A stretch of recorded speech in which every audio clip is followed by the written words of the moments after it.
हाँ जी। Good evening सभी को, सभी का स्वागत है। कैसे हैं आप लोग? Good evening, good evening, good evening, सभी का स्वागत, अभिनंदन है। सिलेबस पे नजर और मान लेते हैं कि भाई सिलेबस क्या है। अगर हम बात करें पेपर वन की, जैसे हमने पिछली उसमें पेपर टू देखा था, तो अगर मैं पेपर वन की बात करूं तो यहाँ भी आपके कुल 30 प्रश्न आएंगे। इन 30 प्रश्नों में 15 प्रश्न तो किसके होते हैं? मैथ्स के, कंटेंट बोल सकते हैं अपन उसको। और साथ में 15 प्रश्न जो होते हैं, 15 क्वेश्चन जो होते हैं, वो आते हैं आपके पेडागोजी के। पेडागोजी के 15 प्रश्न होते हैं और 15 प्रश्न आपके कंटेंट के होते हैं। अगर हम इस कंटेंट की बात करें, बड़ा ही इजी रहते हैं, आपको पता है। ये आपका कहां तक का लेवल होता है? 5th क्लास तक का लेवल होता है। लेकिन इसमें कुछ सवाल आपके 6th क्लास के लेवल के भी आ जाते हैं। ये हम यहाँ पे इसको देखेंगे। टॉपिक की बात करें, सिलेबस की बात करें कि भाई सिलेबस क्या है जो हमें पढ़ना है। अगर मैं सिलेबस की बात करूं तो सबसे पहले एक टॉपिक होता है जो कि हम पढ़ते हैं यहाँ पे, नंबर्स। अब ये इतना बड़ा टॉपिक है जिसको हम संख्याएं कहते हैं। वहीं पेपर टू में नंबर सिस्टम पढ़ रहे हैं तो यहां भी वही पढ़ना है। सब कुछ पढ़ेंगे कि भाई ये बनेंगे कैसे, इनका फॉर्मेशन कैसे होता है। ठीक है, हम कैसे पहचानेंगे कौन सी संख्या क्या है, knowing your number, playing with number, संख्याओं से कैसे बनाया जाए, या ऑपरेशन ऑफ नंबर, ऑपरेशन।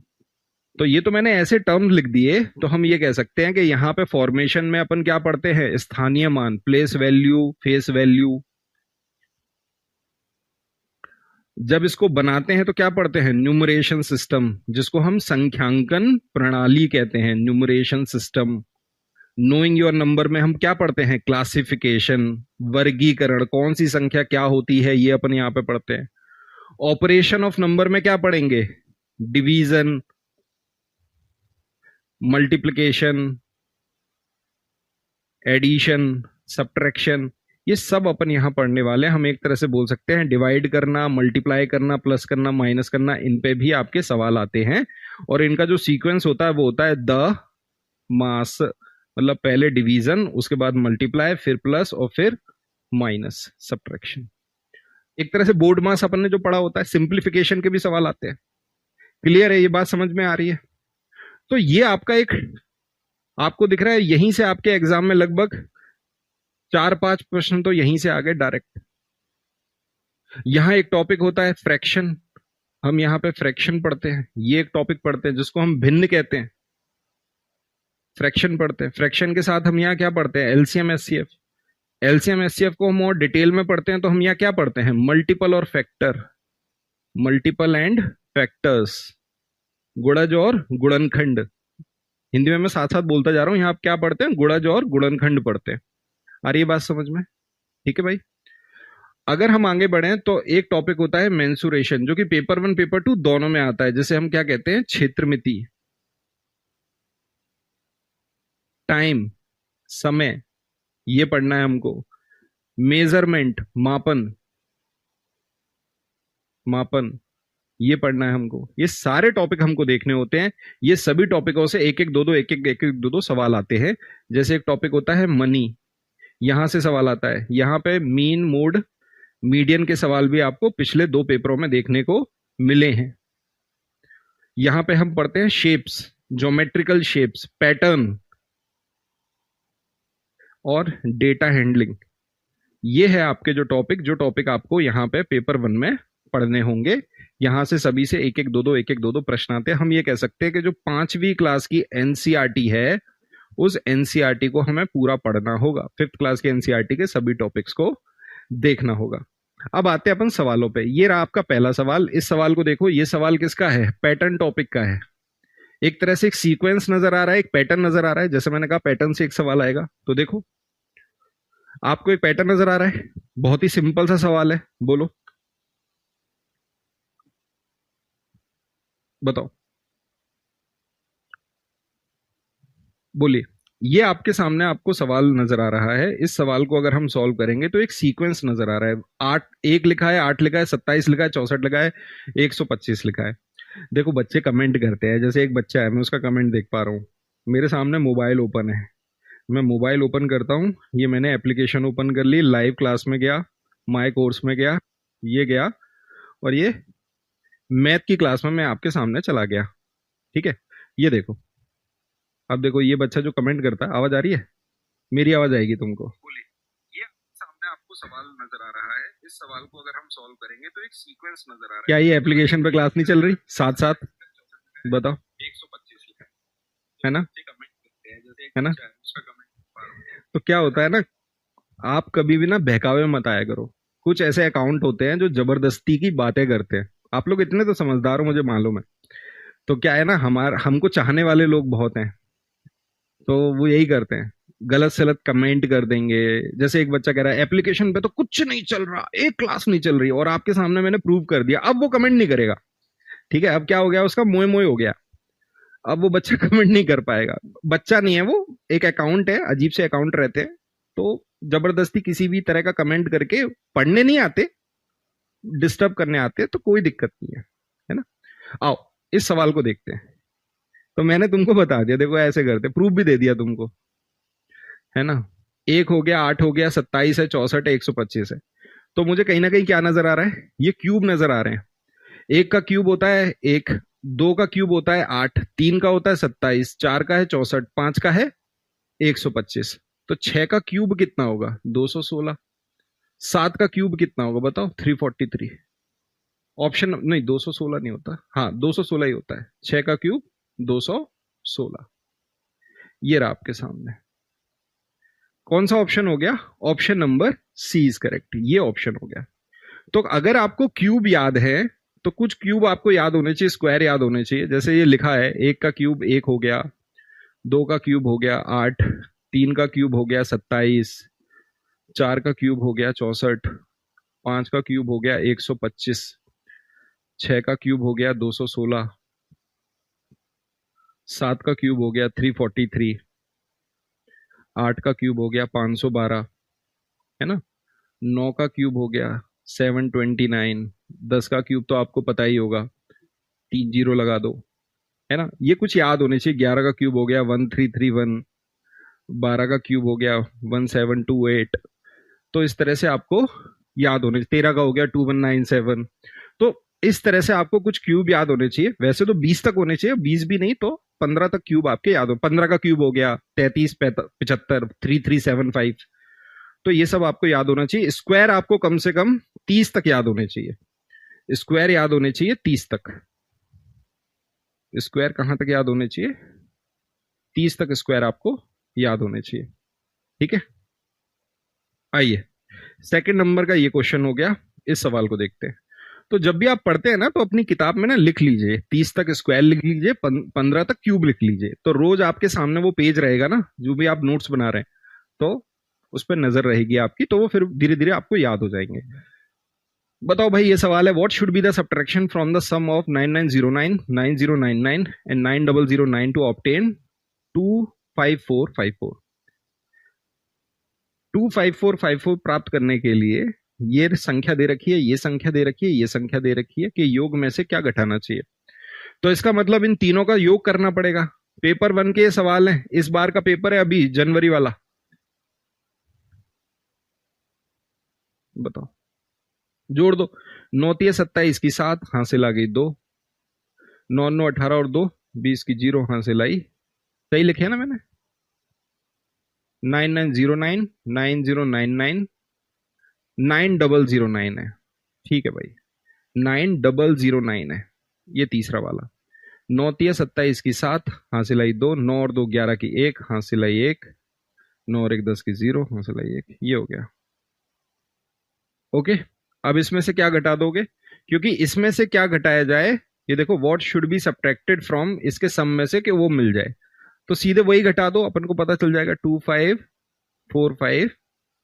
ये लो, ऑप्शन नंबर कौन सा है? सी। 30 सवाल का उत्तर है। डन है भाई, कर लोगे, सिंपल है। कल होगी मैडम की क्लास, कल रहेगी, है ना? अभी तुम्हारी इसके बाद हिंदी की क्लास होगी, तो हिंदी की क्लास भी अटेंड करना। A number become double if it is increase by 8, what is the number? अब देखो ये क्या हो गया, जैसे मैं कह रहा था ना, नोइंग योर नंबर, अपनी संख्या को पहचानो, पता करो भाई।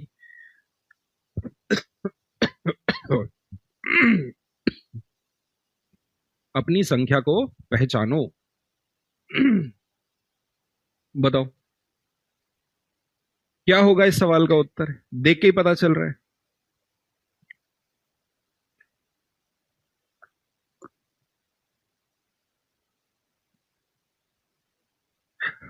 अगर एक संख्या है, मान लो 1 है, वो दुगनी हो गई। अगर कोई संख्या है 1 है और वो दुगनी हो गई 2, कितनी बढ़ गई? 1। 1 बराबर 8 के, मतलब नंबर 8 ही है। 8 में 8 जोड़ोगे तभी दुगना होगा। ऑप्शन ए है, कुछ है ही नहीं सवाल में। सवाल के नाम पे क्या है? कुछ नहीं। आइए सवाल को देखते हैं। The sum of all angle of a triangle. अब देखो इस सवाल को अगर हम देखेंगे ना, वैसे अगर मैं इसको बोलूं कि ये सवाल सही है। अगर हम त्रिभुज की बात करें तो एक त्रिभुज होता है, ये हो गया एक त्रिभुज ए, बी और सी। अगर मैं इसके ये वाले एंगल देखूं, एक एंगल ये हो गया, एक एंगल ये हो गया, एक एंगल ये हो गया, इन तीनों का सम कितना होता है? आप बोलोगे सर बस इसको इस बात से समझेंगे, इंटीरियर मतलब कौन कौन से हैं अंतः, और इनका सम कितना होगा? 180 डिग्री। लेकिन अगर कोई कोण है, जैसे ये मैंने बना दिया, वो एक त्रिभुज बना दिया और एक ले लिया ये बाहर का, एक ये ले लिया बाहर का, एक ये ले लिया बाहर का, कोई भी ले लो, मैंने ये तीनों एक्सटीरियर एंगल ले लिए, तो ये क्या हो गए? एक्सटीरियर मतलब बाह्य कोण। अगर मैं बोलूं बाह्य कोण का सम क्या होगा, तो आप बोलोगे 360 डिग्री। ठीक है, तो ये चीज मेंशन होनी चाहिए कि ट्राइंगल का इंटीरियर एंगल का सम कितना होता है? 180, एक्सटीरियर का 360। लेकिन सवाल में कुछ नहीं लिखा। सवाल में लिखा है the sum of all angles of a triangle, triangle के सभी एंगल्स का सम बताओ। तो आंसर है, इसमें कहीं इंटीरियर एक्सटीरियर का जिक्र ही नहीं है। आंसर अपना कितना है? चलो, 1 मिलीमीटर इज द सेम, जैसे मैंने एक टॉपिक बताया मेजरमेंट, मापन, ये उसी का सवाल है। मेजरमेंट, मापन। यूनिट्स अपन को देखनी पड़ेंगी, मैट्रिक यूनिट को देखना पड़ेगा, कौन सी यूनिट बड़ी है कौन सी यूनिट छोटी है। सबसे बड़ी होती है किलो, किलो के बाद हेक्टो, फिर डेका, उसके बाद आपकी यूनिट, फिर डेसी, सेंटी, और उसके बाद मिली। और इसे जब चेंज करते हैं तो भाई इसको इसमें चेंज करेंगे मल्टीप्लाई 10, इसको इसमें करेंगे मल्टीप्लाई 10, इसको इसमें करेंगे मल्टीप्लाई 10। यहां पे मान लो मैं मीटर मान लेता हूं, मैंने यूनिट अपनी मीटर मान ली, इसको इसमें करेंगे मल्टीप्लाई 10, इसको इसमें करेंगे, और जस्ट इसका उल्टा करेंगे तो डिवाइड करेंगे 10 से, डिवाइडेड बाय 10। ठीक है, तो ये सीक्वेंस आपको याद होना चाहिए, ये सीक्वेंस आपको याद होना चाहिए। जैसे सबसे बड़ा क्या है? के एच डी, उसके बाद मान लो मैंने मीटर मान लिया एम, मीटर का एम, फिर उसके बाद डेसी, सेंटी और मिली। तो इसको अपन बोल सकते हैं कल हम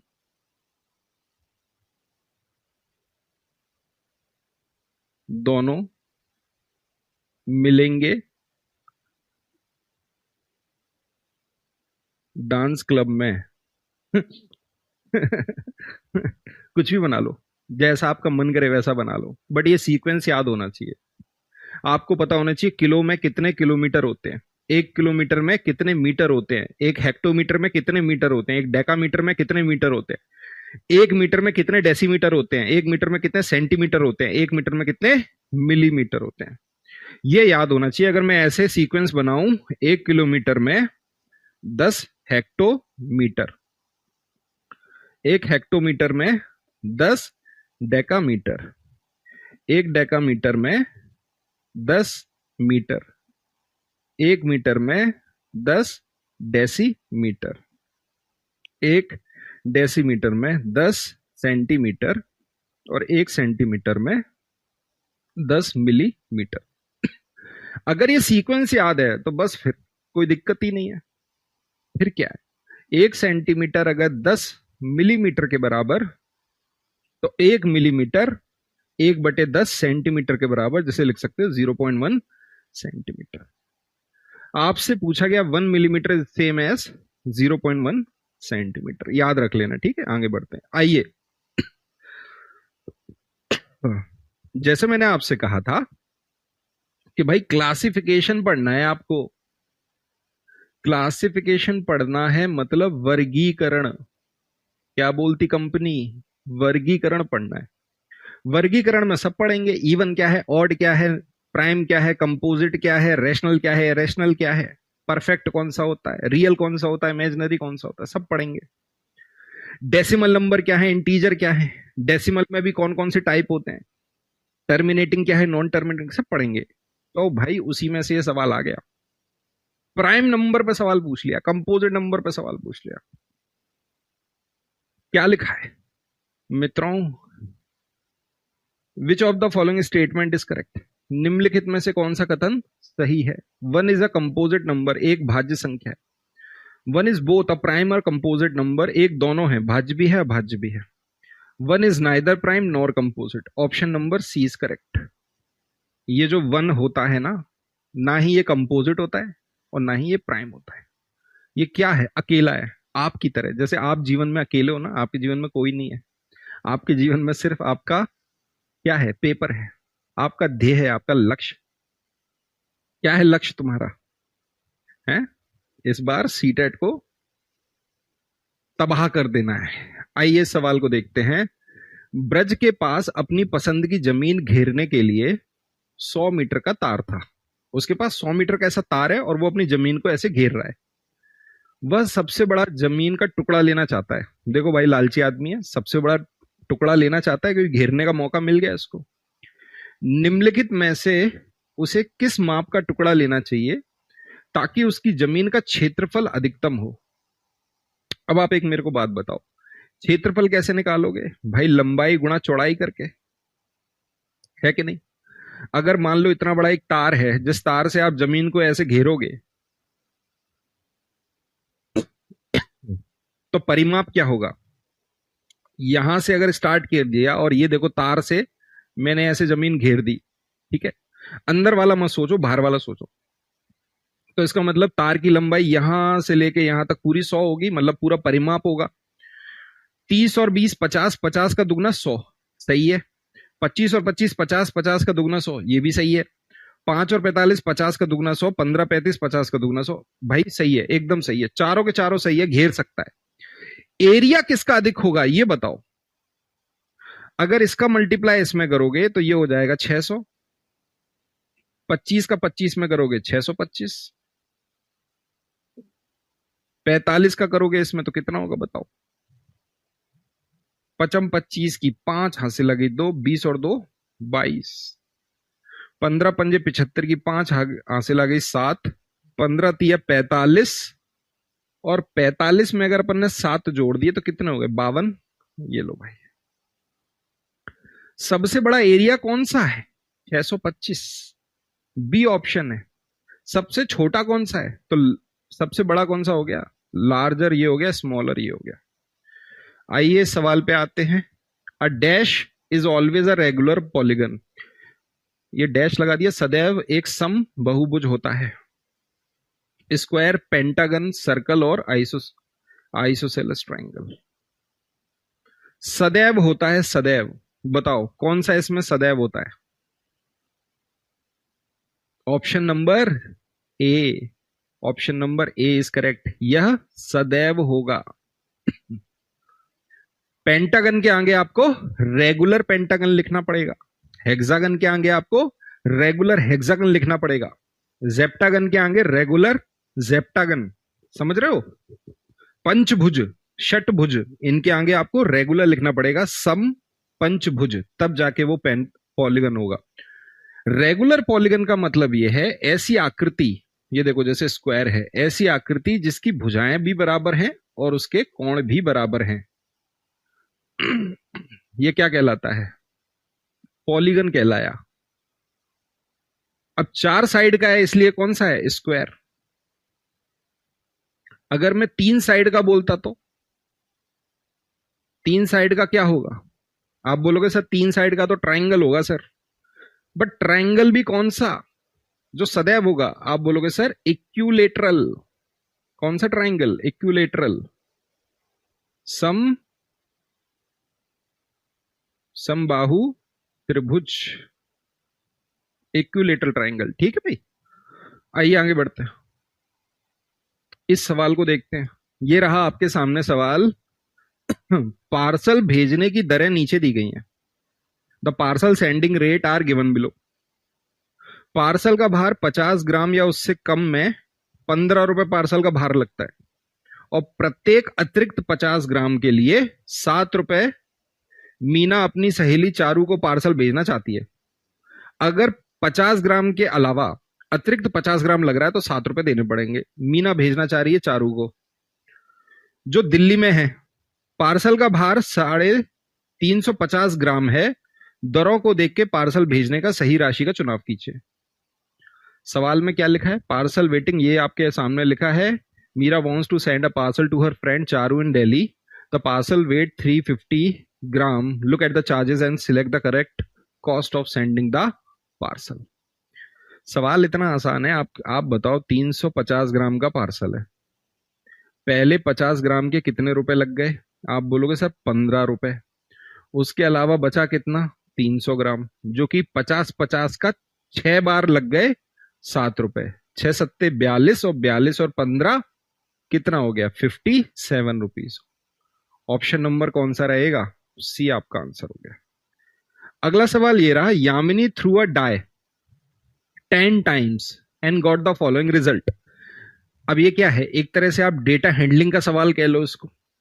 आपने एक डाई ली या डाइस ली, ऐसा पासा होता है ना, एक पासा उसने 10 बार उछाला, तो ये आपको परिणाम आ गया। विच of the following number she got the maximum number of times. आप बोलोगे सर इतना आसान पेपर? हाँ बेटा, इतना ही आसान था, कतई आसान था। क्या होगा ऑप्शन? सबसे अधिक कौन सा नजर आ रहा है बताओ? 3 आ गया, 3 दिखा 3 बार। सबसे अधिक कौन सा नजर आ रहा है? 3 आ रहा है। यही सवाल का उत्तर है। द वैल्यू ऑफ, जैसा मैंने कहा, डिवीजन, मल्टीप्लिकेशन, एडिशन और सब्ट्रैक्शन, इस सीक्वेंस पे आपके एग्जाम में सवाल आ जाएगा। ये आपके एनसीईआरटी के 6th-7th क्लास में दे रखा है, 5th-6th क्लास में। देखो भाई क्या लिखा हुआ है भाई, 25.3 into 5 minus 35 divided by 5 minus 3 into 18.5। इस सवाल का आप उत्तर निकाल के और कमेंट बॉक्स में लिखेंगे। बहुत ही सिंपल सवाल है। सबसे पहले डिवाइड करिएगा, उसके बाद मल्टीप्लाई करिएगा। आइए इस सवाल को देखते हैं। The number of degree in 2/3 right angles, मतलब राइट एंगल का 2 सही 2/3, 2 तिया 6, 6 और 2 8/3 किसका? 90 डिग्री का। कितना हो जाएगा? 240 degree. Option number B is correct. एक फ्रॉग है, jump 3 step, a rabbit jump 7 step at a time starting from the place O. O place से at which of the following step they both will jumping together. इसका मतलब frog भाई साहब यहां से 1 2 3 jump ले रहे थे, और रैबिट 1 2 3 4 5 6 7 ले रहा था।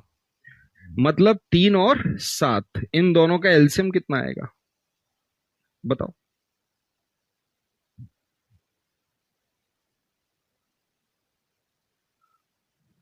ओ आरंभ स्थान से मेंढक क्या करता है?